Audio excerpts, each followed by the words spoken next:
Thank you, Pastor. What an introduction.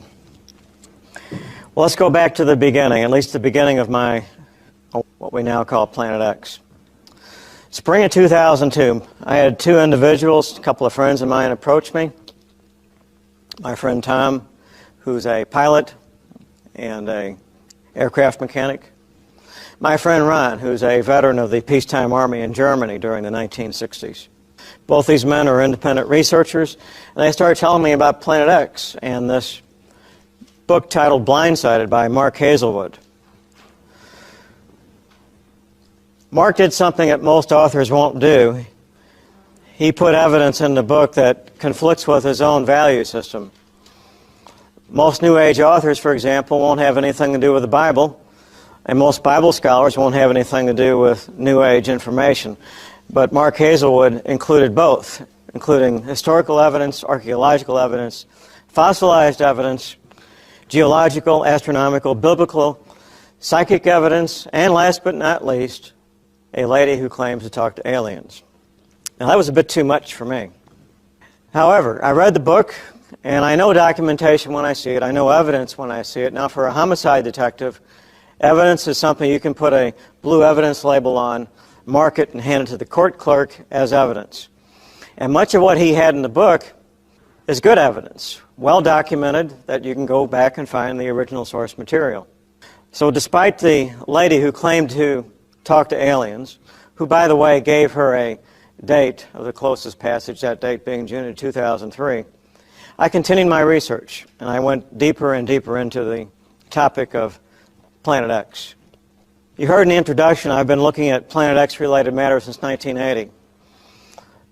I began an independent research project in 1980, not knowing until 1992-93, actually, what it was really all about. Going back to 1979, I found myself single, free weekends, looking for a hobby. I'd been out of the Army for 9 or 10 years, and I decided to go back in the Army Reserves as a Green Beret and let your tax dollars pay for my weekend fun. It seemed like a good deal to me. We spent a lot of our weekends in Special Forces training at a place called the Welding Springs Training Area, just west of St. Louis in St. Charles County. And along about 1980, the Department of Energy announced a Superfund cleanup project out there to clean up nuclear waste. Now, that was my first red flag because of the following. We guys in the Army knew that the military had been working with nuclear material out there for decades. So the men I worked with, on their own, without even telling the Army, they went to the trouble to get radiation detection equipment, and when we'd go out there training, they would routinely check out the training area to make sure there wasn't anything, because they didn't want to have kids with flippers instead of arms. It seemed like a good idea at the time. Point being, they never found any nuclear material. Barely anything above natural background radiation. Over the years, I watched this Department of Energy become a fairly good-sized project. They drug in the job trailers. They built about 15,000, 17,000 square feet of administrative buildings. Sometimes I would go by and photograph the names of the subcontractors at the front gate. At any government construction site, they always list the names of all the subcontractors at the front gate.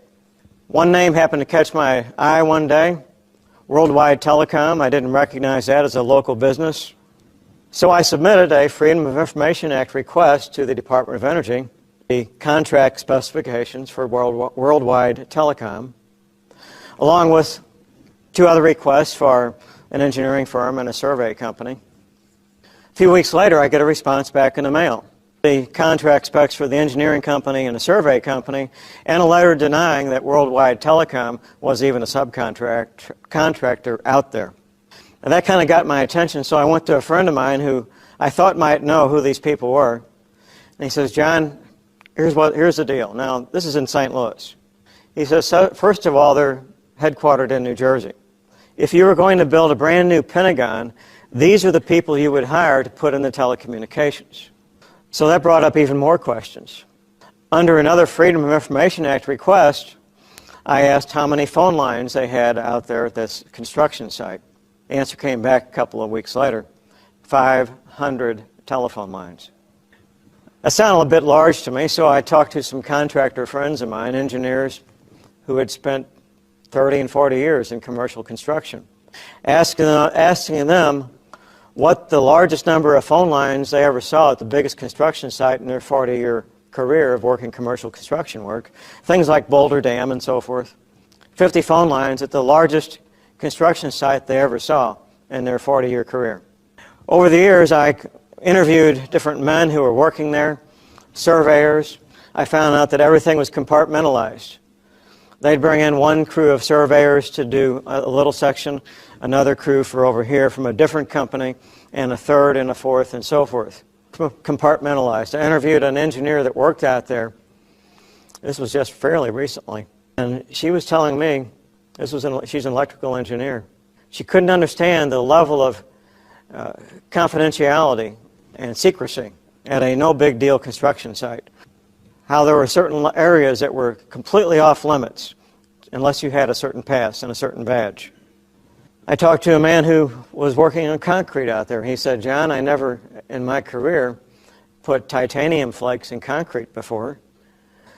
So all in all, what we came to find out, looking at the infrastructure, the communications, the power that was going in there and still going in there, the water, fresh water, sewage treatment, and so forth, all this being underground, is that they were building a command and control center where hundreds of men and women, and their families if necessary, could live, work, play, have microwave pizza, and watch movies for years if they needed to.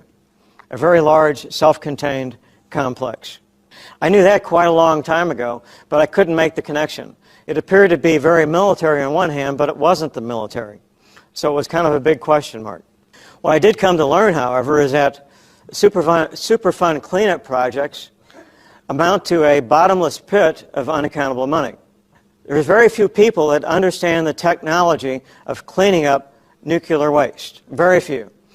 And even less understand how much it costs or how long it takes.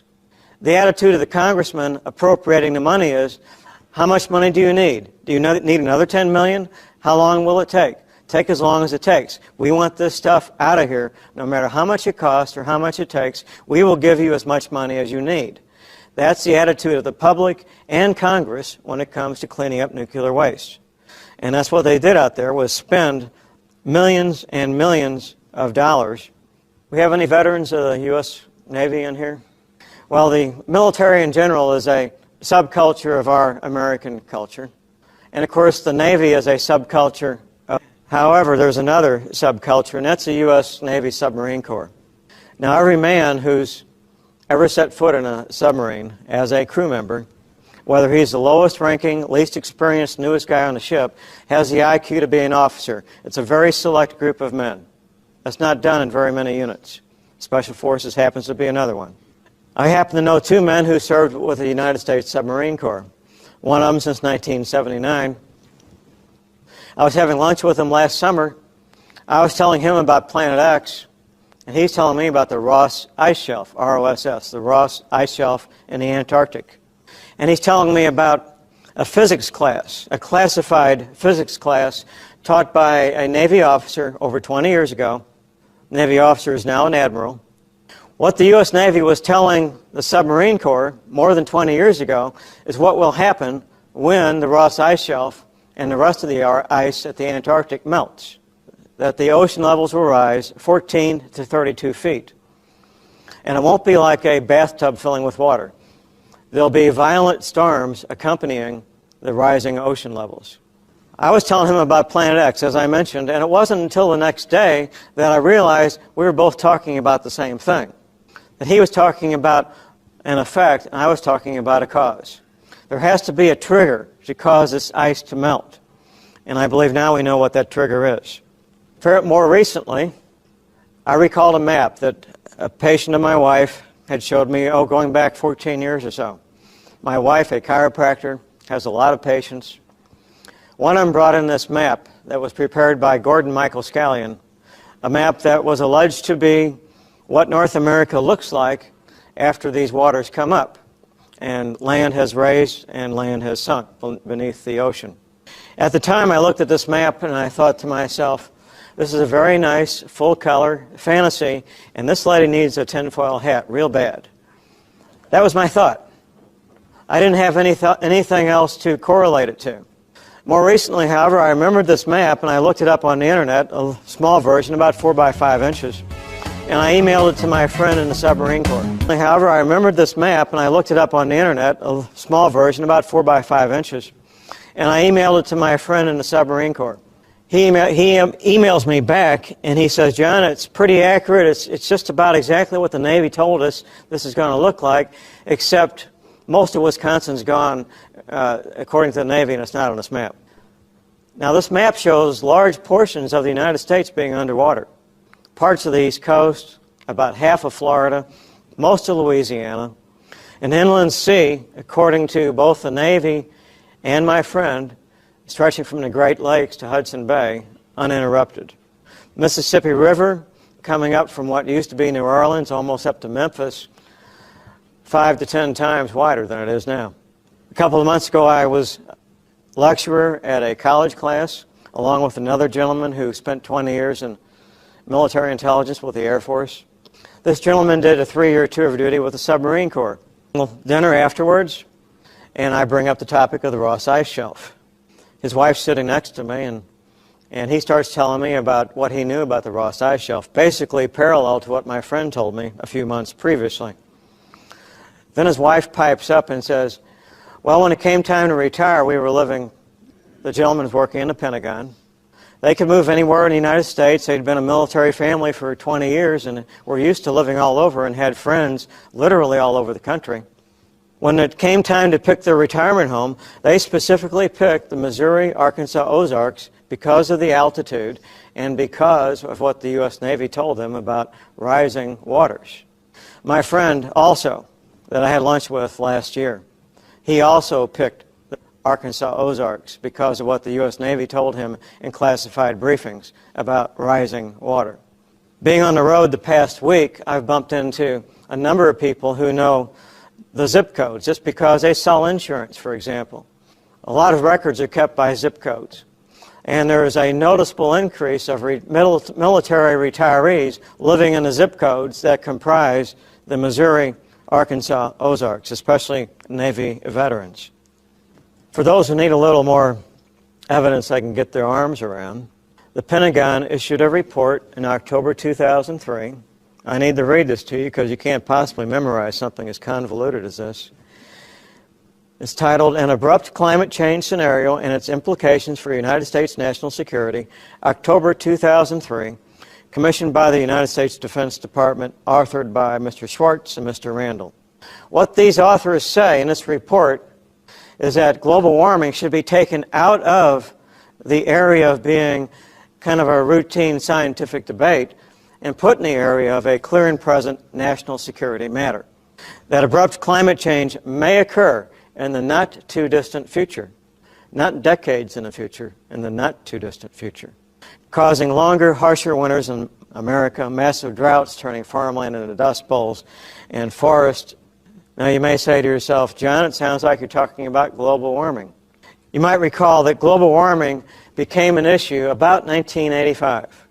Now, by 1985, the government knew full well what would be happening 20 years later. They knew the events that would be occurring and why they would be occurring. And they knew they needed a cover story to keep everybody calm and peaceful, going to work every morning, paying their mortgage, and being good little citizens. So the cover story they decided on was global warming. And it's been very effective. And here's the way I break it down. These percentages, or my percentages, are not from any scientific study or anything, but I've chosen these as representative of what I feel has been going on here for a while. About 49.5% of the population believes global warming is a clear and present danger, putting the Earth at risk, putting animals and plant life at risk, and human beings at risk of harm. And that is caused by that knucklehead next door in his SUV, human activity. That's about 49.5% of the adults. Another 49.5% of the adults believe one of the two things. Either that global warming isn't happening at all and isn't real, or that it's kind of a naturally occurring, slow-moving event, and it won't do any harm, and there's nothing we can do about it anyway. That's the other 49%. That leaves 1%, ladies and gentlemen. That's you in the audience. That's you folks watching this tape. The 1% who actually get their news someplace other than television news, who take the time to actually read books and look for alternative news on the internet or on shortwave radio. That's 1% or less of the adults in this country. Maybe 1.5%, because according to the American Library Association, 3% of the adults in this country have a library card, and half of them use their library card for light entertainment reading, leaving about 1.5% that you both have a library card and use it for something other than light entertainment reading. The deception continues. I have a current issue of the Economist magazine published in London, and they have an article, not an interview, but an article written by the Prime Minister of England, Mr. Tony Blair.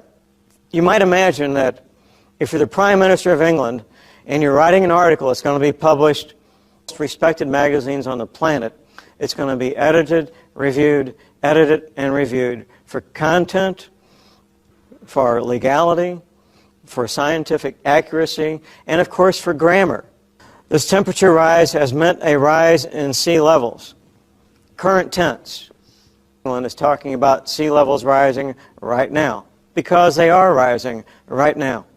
If it continues as predicted, it will mean hundreds of millions of people increasingly at risk from flooding, and climate change means more than warmer weather. It means extreme, increasingly unpredictable weather events, rainstorms, droughts, heavy human and economic cost. Now, of course, this was written prior to many of the events that we're now aware of happening. The lead time typically for a magazine like this is several months. Here's what's going on with the weather right now. You may not be aware of. This has never happened, ladies and gentlemen. It is surviving the winter and coming up the next spring and growing even more. This has never happened anyplace. At the same time we're having snowfall in Las Vegas, they're canceling dog sled runs and contests in Alaska because they don't have enough snow. Things are getting very, very bizarre. Global warming issue has been very effective in keeping people in the dark as to exactly what's been going on. Got a few Bible quotes here for you folks. Joshua 10:13 talks about the sun standing still.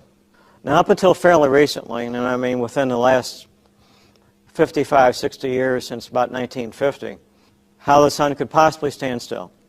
Bible scholars referred to Joshua 10:13 as a metaphor. Typically, Bible scholars do that. If they don't understand this stuff, they say, well, it's a metaphor. It really means something else. Well, about 1950 or so, the concept of a pole shift became apparent to scientists, and they understood how the Hebrews in the Sinai desert could look up and see the sun not moving. For the 19th century before that, they couldn't.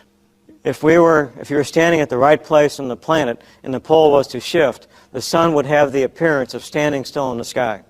Another researcher, about the same time, Dr. Velikovsky, Emmanuel Velikovsky, nobody had done previously. He did research comparing what the men studying the ancient Chinese had written and the men studying the ancient Mayans had written. People who live in Scandinavia, ancient folks had written, both of whom had, all those ancient cultures had written records and calendars. Velikovsky reasoned that if the Hebrews standing in the Sinai desert saw the sun standing still, then the Chinese must have saw it not come up the next morning when it was supposed to. Keeping in mind the Chinese had written records and had calendars, and you could line up the Hebrew calendar and the Chinese calendar to compare them if you knew what you were doing.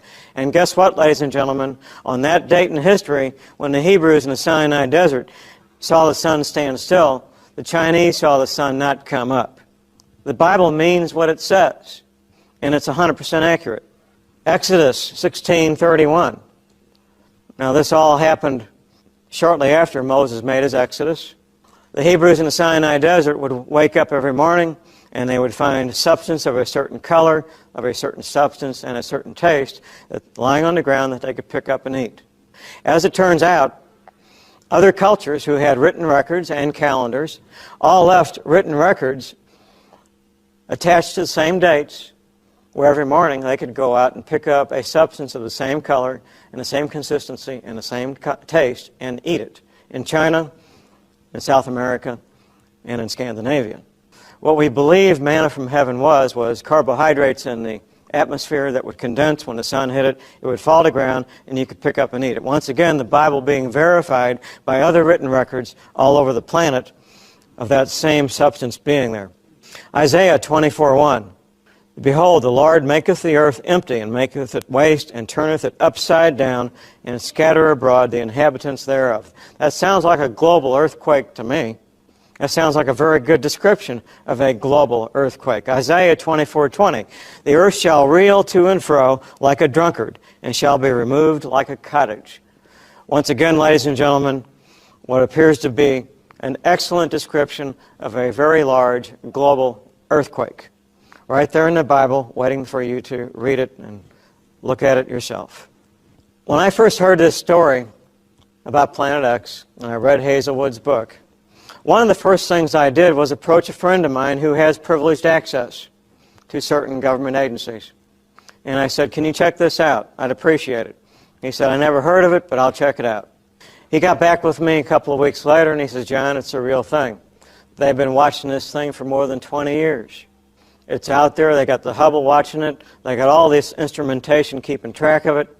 It's got a 250,000-mile debris field on either side of it. When I say a debris field, I mean rocks the size of pickup trucks and rocks the size of Rhode Island.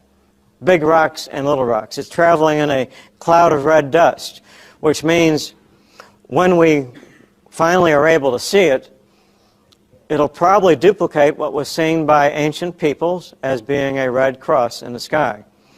The red dust will refract the light and make it appear to be a red cross in the sky.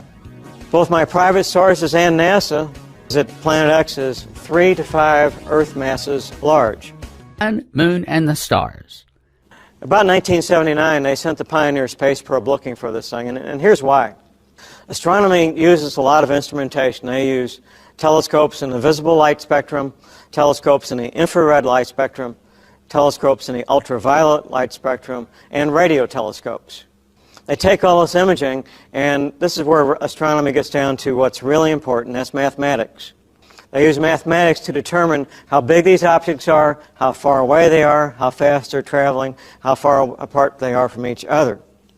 Pioneer space probe determined all those things, and they've been watching it very carefully. They've determined that this object is on an elliptical orbit. That means it goes way out. When I say way out, it takes 1,800 years to go out and 1,800 years to come back.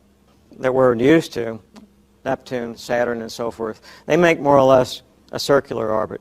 Some of them tend to be a bit elliptical, but pretty much circular. This planet has been the object of a lot of government building shelters like what I described all over the United States, and they are in fact shelters for high-ranking government officials, immediate families. They're including their adult children. Now, all of us have heard about the great earthquake of December 26 and the tidal wave tsunami that followed. Most of us know that it was supposed to be the greatest earthquake since the Prince William Sound earthquake, 1964, off the coast of Alaska. But we hear these numbers about the Richter Scale, and a lot of people don't understand what the Richter Scale is, and I'll try to explain it in terms that you can all understand. I was in front of an audience in Detroit the other night, and I first asked if there were any self-employed people in the audience. We had several, and I picked one out, and I said, "Sir, I will offer to work for you for 40 hours. You only need to pay me for 30, and my wages for my first hour will be 1 penny, and my wages for the second hour will be 2 pennies. My third hour will be 4 pennies, and if you will agree to double my wages until I get to 30 hours, I'll work that extra 10 hours for free." By the time you're to 30 hours, ladies and gentlemen, doubling that penny, you're about $4 million.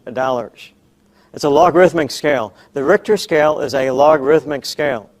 Every 1/10 of a point, starting at point 1, doubles the power doubles the intensity. So when you go from 5 to 6, for example, you've got 1,000% more power.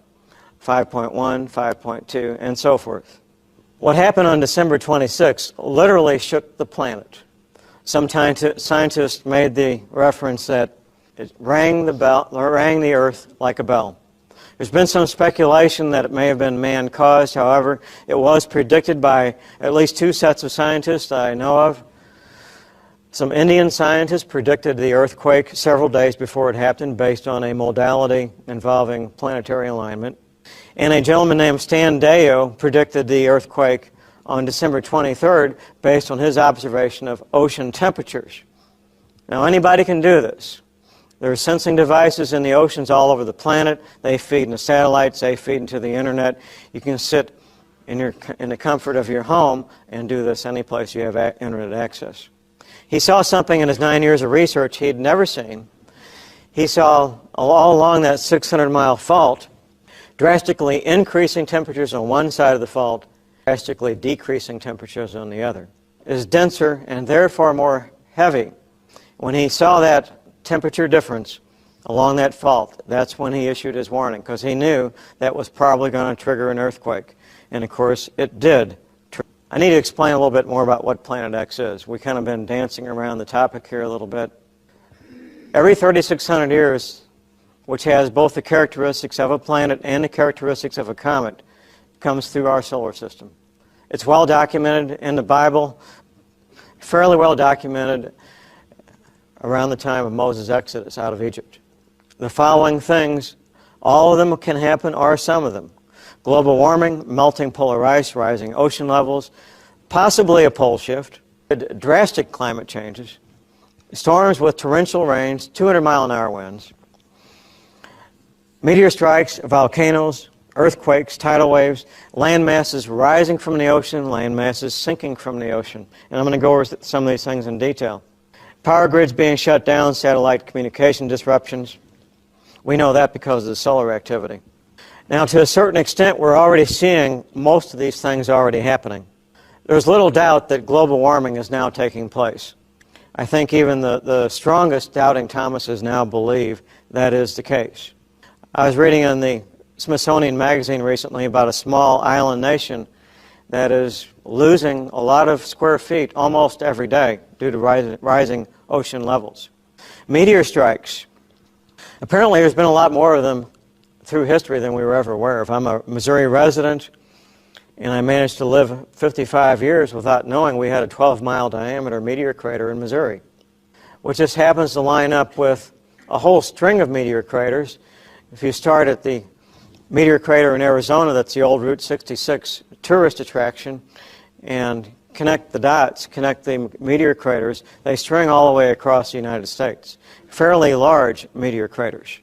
There's always several dozen volcanoes going off on this planet at any given time. That's pretty much the way things have always been. It appears, though, that we have more volcanoes at the same time with more severity now than we've ever had at the same time. It wasn't so long ago, a couple of years ago, when if there was a foot of rain, it was major news. It was really major news. Now it's become almost routine. 12 inches of rain has become something that still makes the news, but hardly like it did before. On my speaking tour, I was up in parts of the Northeast, especially Detroit, where the largest power outage in the history of this country knocked out power.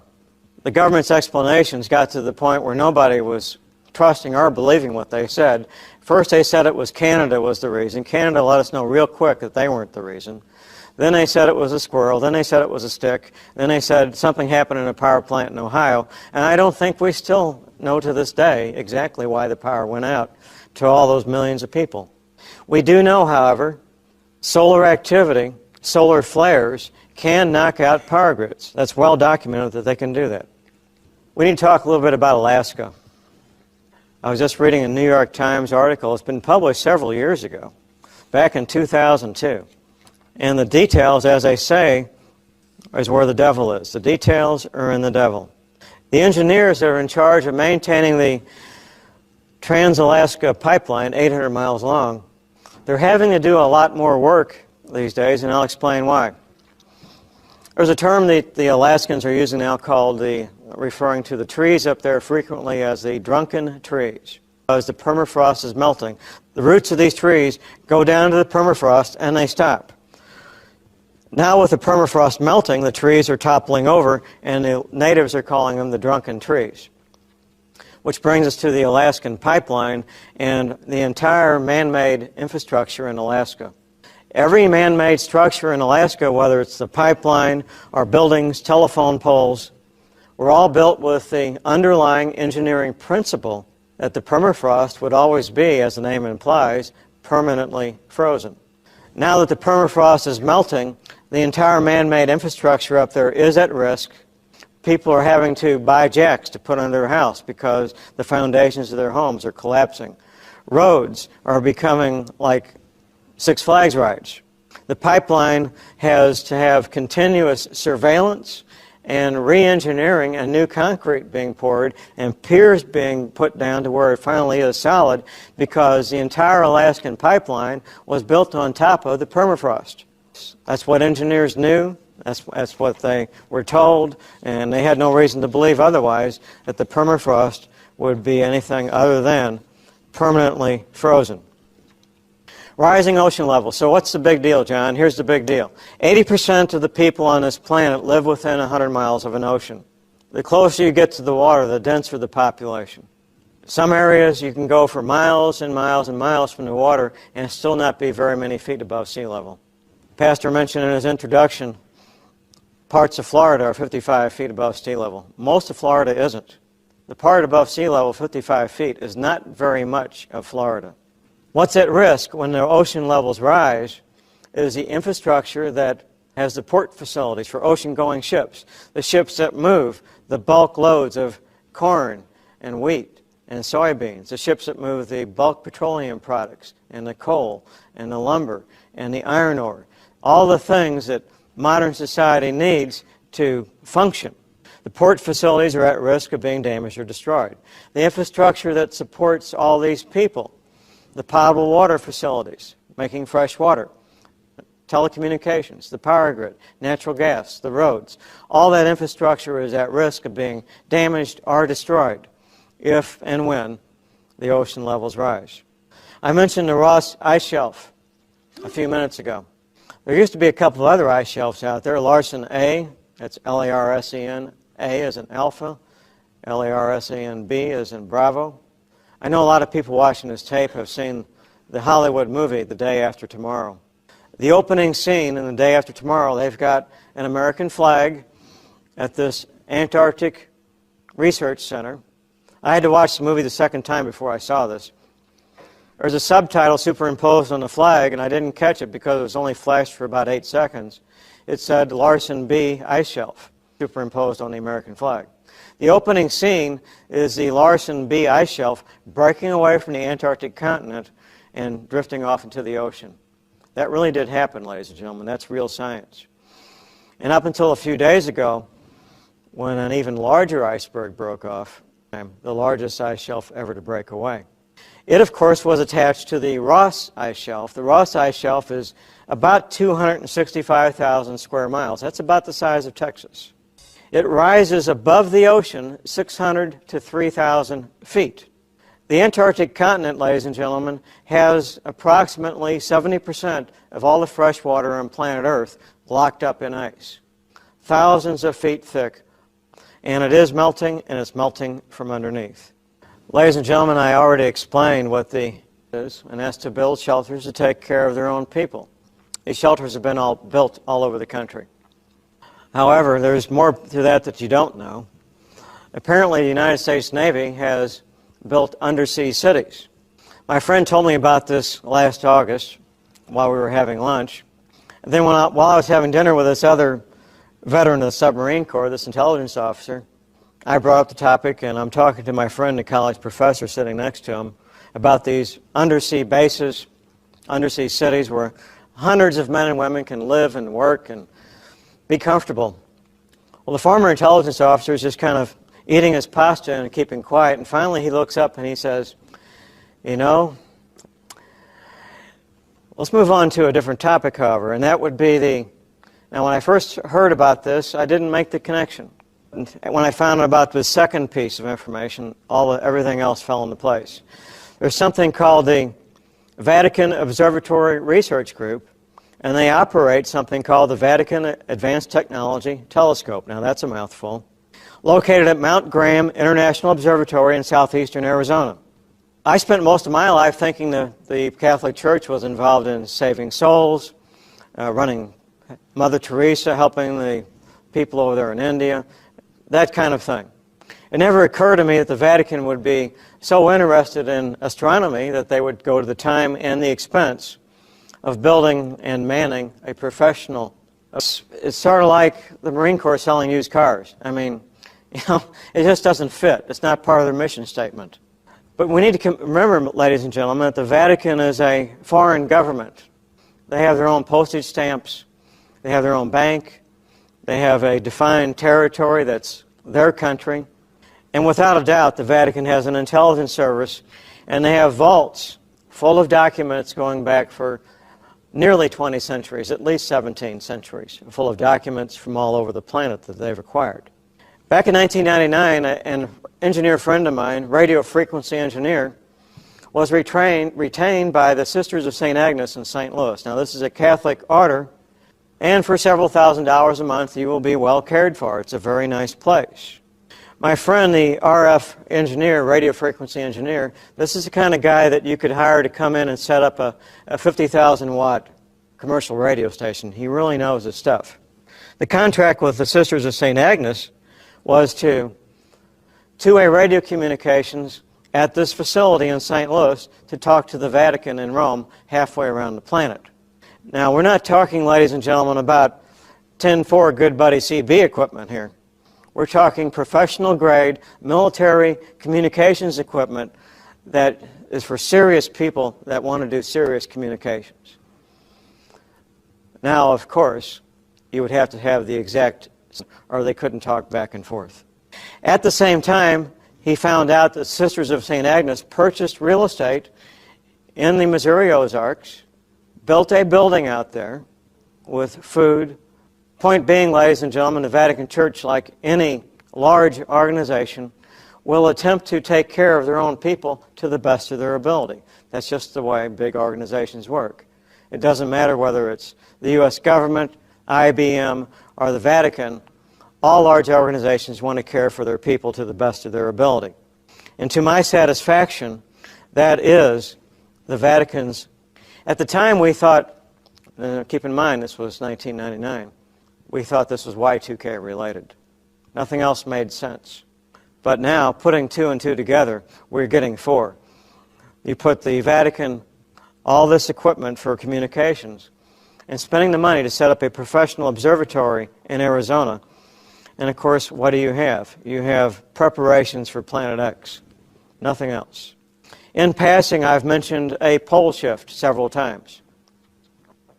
A pole shift is when the North Pole, from someplace, we don't know for sure how many pole shifts there's been, possibly as many as 150. A typical pole shift is about 20 degrees, which may not sound like a whole lot, seeing as how 180 degrees would be a complete flip-flop. What does 20 degrees mean? Well, if you're at the equator, 20 degrees doesn't mean a whole lot. You're not going to notice a big difference if you're at the equator. If you're in Maine and you get a 20-degree pole shift, you could get the climate of Atlanta, Georgia. So the farther north you get, the more drastic a small change can make. Going back to the film, The Day After Tomorrow, there was some science in there, as well as the Hollywood special effects and sensationalism and bad science. The three youngsters in that film are in a museum, and one of the displays is a stuffed mastodon. Now, most people know that mastodons have been found frozen in Siberia. That's fairly common knowledge. Here's some things you may not know, however. People in the audience who are farmers and hunters, they'll know what I'm about to say. When a mammal dies, it could be a cow or a deer, it doesn't matter. When a mammal dies, the first thing to deteriorate is the eyeball. Within hours, especially if it's warm, insects will attack that eyeball and it will start to deteriorate. And by the end of the day, the deterioration will be well underway. The mastodons found frozen in Siberia, the eyeballs were not deteriorated. The mastodons were flash frozen so quickly that the meat was still fresh enough that it was being harvested and sold for human consumption in Russian markets. It wasn't just 2 or 3 mastodons, it was hundreds of mastodons found frozen in a similar fashion. The mastodons were standing there one moment, calmly eating a subtropical plant. They're flash frozen for thousands of years. Flash frozen so quickly that the meat never had time to deteriorate, even after all those years. What caused that to happen? A pole shift can happen in a matter of hours. I'm going to get into a rather dramatic explanation of what a pole shift would make happen on this planet towards the end of this presentation. But now it's time for some scientific evidence. People love individuals with credentials. We like to see guys with white lab coats and all these letters behind their name. That gives credibility. In the area of astronomy, about the highest credentials you could ever hope to have would be to become the supervising astronomer for the United States Naval Observatory.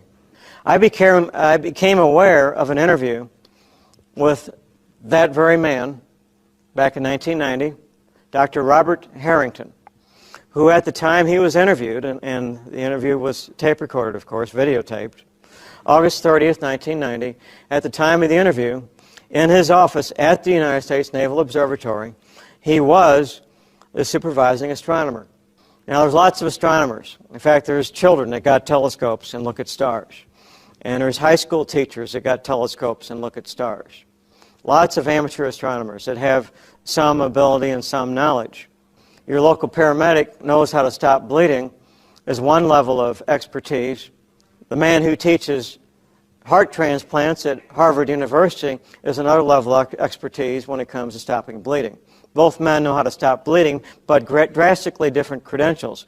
When it comes to the astronomy, had the best credentials in that career that you could ever want to have.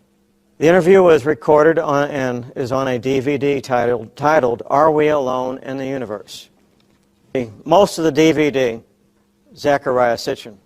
Now, Sitchin's kind of an unusual guy in himself. You can take one look at Zecharia Sitchin and you say, there's a guy that spent 40 years in a library. He can pick up Sumerian clay tablets and read them like the newspaper. I mean, what a guy. But these last 15 minutes, when he's interviewing Dr. Harrington, are very, very revealing. I'm going to have some quotes here from Dr. Harrington.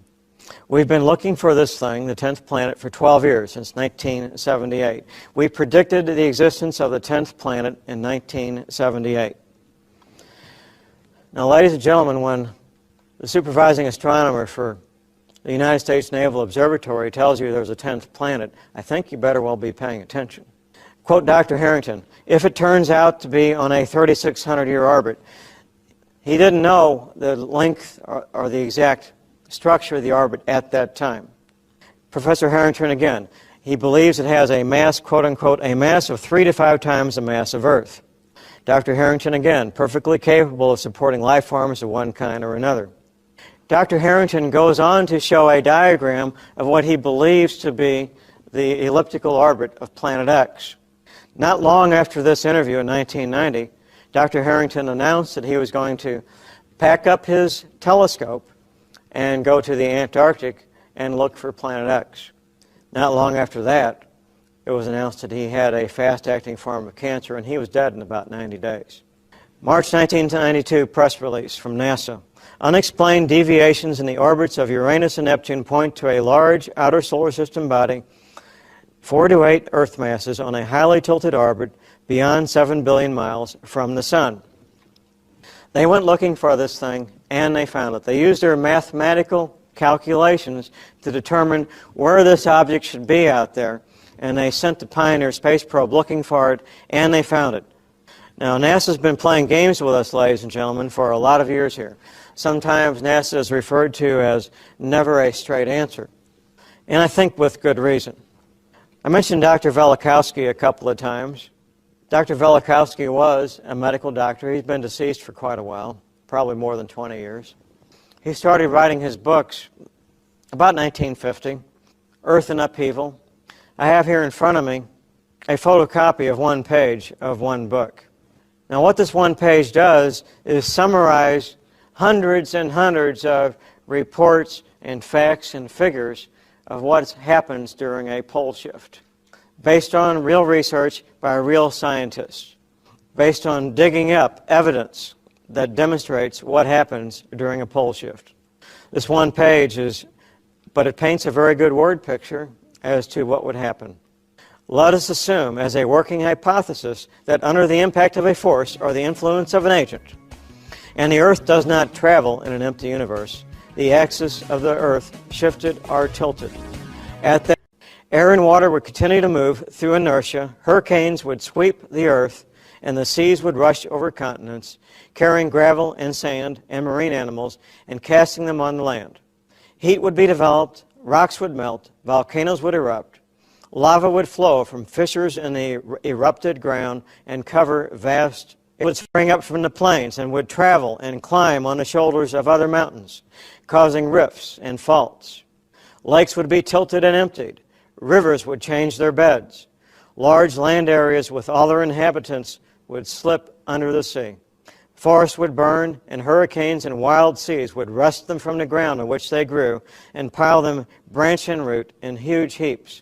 Seas would turn into deserts, their waters rolling away.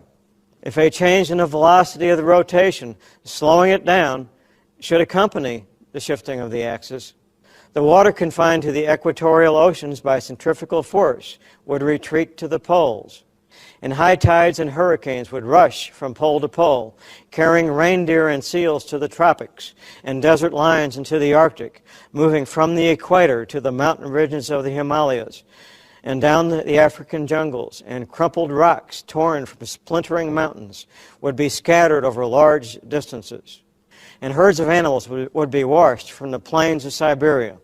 The shifting of the axis would also change the climate of every place, leaving corals in Newfoundland, elephants in Alaska, fig trees in northern Greenland, and luxuriant forests in Antarctica. In the event of a rapid shift of the axis, many species and genera of animals on land and in the sea would be destroyed, and civilizations would be reduced to ruins. Now, 50 years ago, there was a lot of speculation in here as far as the average person was concerned. Civilization slipping into the sea. You know, ladies and gentlemen, since World War II, the new sport of scuba diving, which didn't exist prior to World War II, we have imaging techniques to look through the oceans and see what's down there. Just fairly recently, a city was found stretching between the island of Okinawa and the main islands of Japan. We have very large stone buildings. I've seen photographs of some of these buildings with scuba divers next to them. The scuba divers look like little toy soldiers compared to these large stone buildings. Stone buildings have been found under the sea in the Caribbean. The ancient city of Alexandria, Egypt, has been found just off the coast of Egypt in the Mediterranean. And the list goes on and on and on of man-made structures being found under the ocean all over the planet.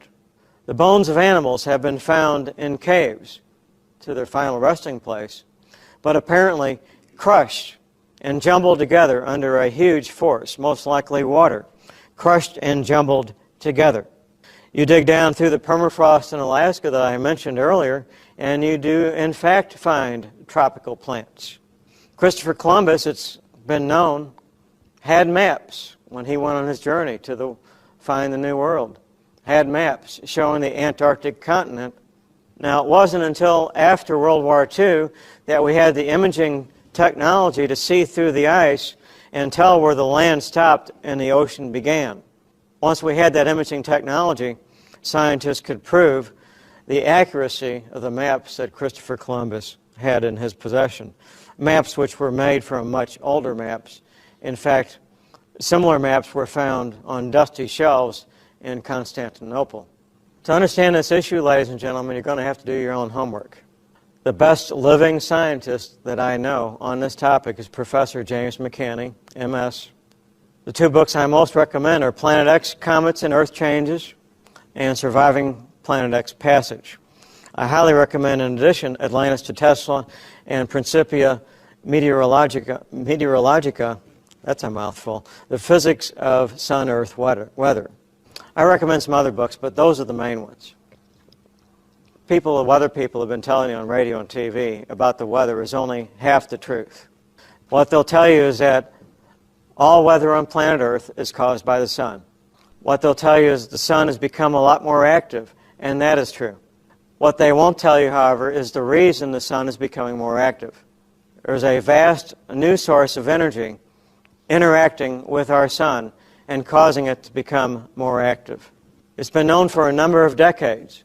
Our sun goes through an 11-year cycle of increasing solar activity to a high point for 11 years and then decreasing solar activity for 11 years to a low point about 3 years ago. 3 years ago in this case. And solar activity continues to get higher and higher levels of M-class flares and X-class flares, sunspots, all the things which create the weather that we have on planet Earth. So you would be well advised, all of you out there watching this tape, to do your own homework and come to understand what these issues really are and why our weather is doing what it is doing. One of the things that happened to me when I started researching this will happen to most of you if you don't get this warning first, and that's to not go down the rabbit trail of looking for a date. I'm pretty convinced at this point that a date doesn't matter. A particular month doesn't matter. It becomes clear pretty quickly that the two most dangerous points are the closest passage going past Earth into the solar system, past us, behind the sun, and then once again when it comes back out on the other side of the sun. These events have been going on. When I say these events, Earth changes events involving bizarre weather events have been going on now for well more than 2 years, and I fully expect them to go on for several more years. How many more years, I can't say. There will be times when it gets a lot more violent, and there will be times of a bit more peace, I believe. Some people believe that haven't looked at this very carefully, that Planet X may hit the Earth. No, that won't happen. It hasn't happened yet. It's been swinging through here every 3,600 years. The odds of us hitting us are remote, and if it did, we all go to meet Jesus, and that's the end of that, and nothing to worry about. A member of the audience wants to know how long will it be before millions begin to die.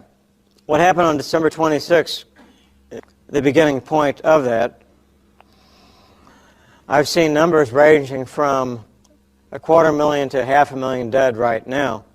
Some of these areas are so remote that when a rescue helicopter went to land on one of these islands, it was attacked by natives with bows and arrows. They aren't used to seeing anybody from the outside world. The countries where these people live did not know how many people lived there before, so how could they possibly know how many people were there after the tsunami or could have been killed? A member of the audience wants to know, will we ever be able to see Planet X? The answer is yes, to the best of my knowledge, we will. Up from the south now, if you say this is the sun, all our planets go around more or less on a flat plane. This planet comes up from the south, from our south pole, goes behind our sun, comes back down. For quite a period of time, you'll be able to see Planet X, probably from your own backyard without any instruments of any kind. Something as large as 3 to 5 times the mass of Earth is something you can't hide. So, ladies and gentlemen, just to recap this portion of it real quick, don't go looking for a date. Don't get too worried about. All right, let's turn to Luke 21:25. I want to show you some things that I believe God has shown me in the Scriptures regarding the end times. And let me just clarify. Based upon the information that John has shown us here, we're going to continue to see more really strange things with the weather. Continue to see the earth begin to fall apart. Because I do not believe God is destroying the earth. I believe the earth is already messed up from the way it was before the fall. And I think God is just restoring all things. I know that the Bible says there's going to be a time when there will be no more sea. I want you to think about this. That we can't even begin to understand how God can do these kind of things. We don't understand, but He has a way, a higher way, a better way, and it's good. It's not bad news. It's nothing to be afraid of. And when everything in the sea dies, that. Everything. There will be no more sea. And it says you'll be able to walk across the Euphrates with your sandals on and not get your feet wet. And it says every high place is going to fall. Every valley or every low place is going to raise up.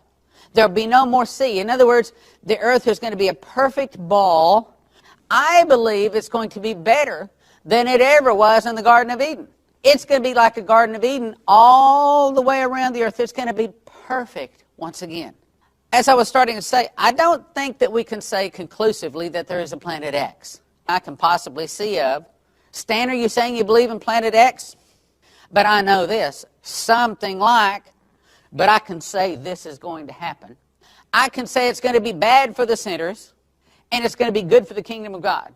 I can say that God is going to supernaturally gather and protect His own in this time of trouble. And the reason He's sending it, if our heart is after this world and the things of this world, then we're not going to like the things that we're going to see. But if our heart is after righteousness, if our heart is after the kingdom of God, if our heart is after souls, understand as we go through this, protect us. I want to say that again. God is going to protect us as we go through these times. It's not going to be as bad as some people think. It's going to be worse. That our God knows how to deliver sinners, and He knows how to deliver the righteous out of the hands of the sinners. He knows how, because we're not appointed to wrath. Okay, now with that in mind, Luke 21:25. And it says, and there shall be signs in the sun. I want you to look at these four things. I want you to remember this thing. The most talked about events in all of Bible prophecy. Four things. The sun, the moon, the stars, and the heavens, or the constellations. Four things. You'll notice this all through the talk. I also want you to notice the word clouds. Everyone say the word clouds, okay? I want you to notice as we go through this, the clouds, because Jesus is associated. All through this, you're going to notice the sun. And notice as we go through this, the clouds, because Jesus is associated. All through this, you're going to notice the sun, moon, stars. Something happens with it. Sun, moon, stars, and the heavens or the constellations. And there should be signs. Now, that's not go, that's not stop, that's not yield, that's not one way. In other words, there's going to be something going on up in the heavens. What that just said was there's three levels. The moon is on one level. The sun is further out. And then even further out than the sun is the stars. So these are signs in three levels. How many levels of heaven are there? I saw a man about 14 years ago, whether in the body or out of the body, I cannot tell. Such a man was caught up into the, is there a level of the sun and then yet a level further out the stars? So we are talking about something not just that's affecting the moon. We're talking about, brothers and sisters, something that's affecting the stars. So this is not something local. There should be signs in the sun and in the stars and what is happening on the earth. Distress of nations because everything's going topsy-turvy. This is very near the end of the 7-year tribulation. It says distress of nations with perplexity. Means there's no answer. There's no solution. The mankind that cannot change it. They cannot fix it. They can't send some spaceship out to drill a hole in it, to put a nuclear weapon so that they can blow up the thing and fix it. They can't fix it. There's perplexity. It's out of their control because God is getting the attention. The sea and the waves roaring. What did we just see this past December 26th of 2004? The sea and the waves roaring. Some 155,000 people killed all in an instant. When the tsunami came in and hit all of those, it's coming to all the godless people. Men's hearts failing them for fear. Do you think some hearts were failing them for fear? Well, we saw on TV recently, I remember one of the shots I saw, people were standing there like this in the beach. And they were watching this big tsunami come in. They were thinking, well, what in the world is it that is? There was one guy that said, well, there was a little bitty wave, and then there was another little bitty wave. And he said, then it went back out. I got my camera. I went down there. I was going to take some pictures. And then all of a sudden, whoosh, here comes this 20-foot wave and washes some places as much as 6 kilometers inland. And it washed in, grabbed everything, people, buildings, boards, cars, buses, and then pulled them and said that it went way out. You could see way down into the ocean because then the whole earth was wobbling. And it says in there that it moved some of the islands as much as 25. It said that it actually made the earth, that the earth actually wobbled. It said that it moved the North Pole the breaking of the water. We'll get into that in just a minute. Men's hearts failing them for fear and for looking after those things which are coming upon the earth. Now, why is God doing this? Men's hearts failing them for fear, for looking after those things which are coming upon the earth, for the powers of heaven. And then shall they see the Son of Man coming in the cloud with power and great glory. And when these things begin to come to pass, and I believe that just happened, when these things begin to come to pass, draweth nigh. In other words, soon Jesus is coming. I believe that there's a strong possibility that what just happened, a picture of a woman having a child. In here that Sunday, right after that, I was preaching on this, and right in front of our congregation. 1 Thessalonians 5:3 says, for when they shall say peace and safety, sudden destruction shall come upon them as travail upon a woman with child. Travail upon a woman with a woman with child. Now, to the congregation I said, and what is that event that begins the woman's travail? I said, well, pain, some said contractions, and then my wife said, you can have pains before? Have we had pains before? Yes, we had. You can have contractions before? Had Oklahoma City, we've had Waco, we've had 9/11. We've had contractions before. We've had pains before. Is when the water breaks. Things that we've never seen in our lifetimes before, never in recorded history. We're going to start seeing those kind of things come to pass, if that was the water breaking. And the easiest of the contractions take place when the woman's labor. I said, ladies, help me out. And do they get her and closer as it's time for the birth? I said, I believe what that tsunami, 2004, is saying, because Jesus, and this is not from somebody calculating it out, saying Jesus is coming. This is not from some intellect. This is God saying, I am sending my son soon. Now, here's the next question. Gestation, well, about 9 months. Isaiah 24 says, behold, the Lord maketh the earth empty. Matthew 24 says that unless Jesus returns, why is he going to kill off millions and millions of people when the wayward prodigal son interested in going back home to the father, that he started realizing he needed his father? And that's what God is doing. He is laying stripes upon the back of the sinners, and maketh it waste, it upside down, and scattereth abroad the inhabitants thereof. Real interesting how God has supernaturally, I believe, shown me a couple of things on TV. I saw a special, something like the Discovery Channel or something like that, and they were in Hawaii, where there's active volcanoes right now, and that lava is bubbling out of those volcanoes right now, and they said that when it bubbles out, and they solidify, and they're aimed that direction. In other words, probably what happened in the flood is the North Pole was the South Pole, North Pole, vice versa, and what the Bible says is they're going to do this. Again, that's what it's saying. It upside down, and scattereth abroad the inhabitants thereof. And it shall be as with the people, as with the maid, so with her mistress. As with the lender, so with the borrower. As the taker of usury, one with the giver of usury. Every person on earth is going to go through this labor of pain, thus saith the Lord. There is no pre-trib rapture that's going to get you out of it. You will, as they return the wayward child back to the prodigal father. All people go through this. The land shall be utterly emptied, utterly spoiled, for the Lord hath spoken his word. See, this world, this earth that we have right now, that is all messed up, all full of sin. I mean, look at our bodies. We can barely live 70 years. These bodies were originally designed to live forever. We have pain in childbirth. We have to till the soil. It's not bad news, it's good news, but it's going through some trouble because we have to learn not to sin. The word languisheth and fadeth away. The haughty people of the earth do languish. Defiled unto the inhabitants thereof, because they have transgressed. Here it is. Changed the ordinance. Curse devoured the earth, and they that dwell therein are desolate. Therefore the inhabitants of the earth are burned. How can you burn everybody on earth? How in the world can you burn? Well, the Bible says that horrible malignant sores will break out on people towards the end of the tribulation. They're burned, few men left, the city of confusion. That's why God calls us Babylon, because we opened our borders to all kinds of other gods. And in the president's inauguration speech, he mentioned the Quran.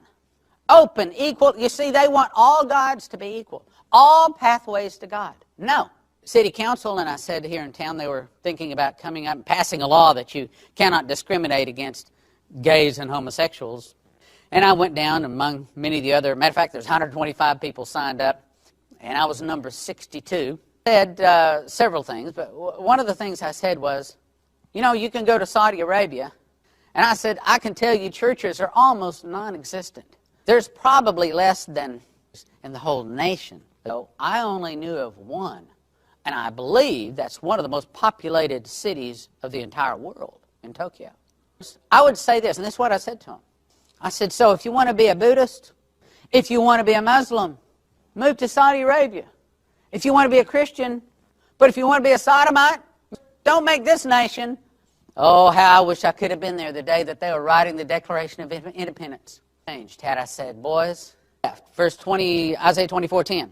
The city of confusion, that's America. We're all confused about who is God. It's broken down. Every house is shut up. Why are they shutting up the houses? Are falling. I believe that there's all kinds of cataclysms and people are hiding. Every house is shut up that no man may come in. It shall be in the midst of the land among the people. There shall be as the shaking of an olive tree. Okay, what do? I mean, they have big machines now that go up and grab these trees by the trunk and shake them like that. Shaking of an olive tree. And as the gleaning of grapes, when the vintage is done, you see, God is telling us what He's doing. He's getting the fruit to fall off of the tree. And see, that's what He's doing. He's shaking the world. That he who fleeth from the noise of the fear shall fall into the pit. In other words, there's not going to be any way physically in the natural you're going to be able to protect yourself. But up out of the midst of the pit shall be taken in the snare, for the windows of heaven are open. This is going to be a time of supernatural things going on, a time when all kinds of miracles and signs and wonders take place. When He answers a prayer before we even get done saying it. We don't even get to the period at the end of the sentence before we see the prayer coming to pass. Because it is a great end-time battle of strength about who is God. Who is God? Satan? That's what it's really all about. And yes, we're going to see Satan and his man, the Antichrist, be able to call down fire out of the heaven. But see, God hadn't told you what He's doing. He's going to show His might. And behold, I shall cause them to know my might, and they shall know that my name is... The foundations of the earth do shake. Isaiah 24:19. The earth is utterly broken down. The earth is clean dissolved. The earth is moved exceedingly. It is going to be a great shaking. There's not going to be anybody in town that is not going to be a part of this.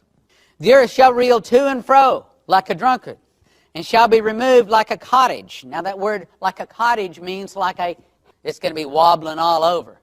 I mean, we're going to see tsunamis like you can't believe. The sun going out, getting 7 times hotter and then going out. Everybody is going to be a part.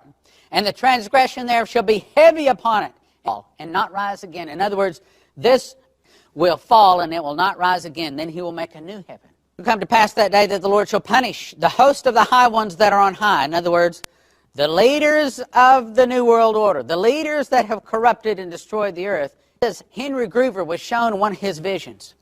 Gather sinners into cities marked for destruction. To supernaturally gather, He gathers the sinners for protection, He gathers the wheat or the righteous into cities marked for protection. He's going to gather the sinners into the pit. I remember when I was, March of 1988, when I was driving Dimitri Duduman and his grandson and interpreter Michael Boldea around. For 2 weeks, I drove him around where he spoke and gave his testimony, and I told him the name, it's Kaw River, Missouri River, whatever river it was.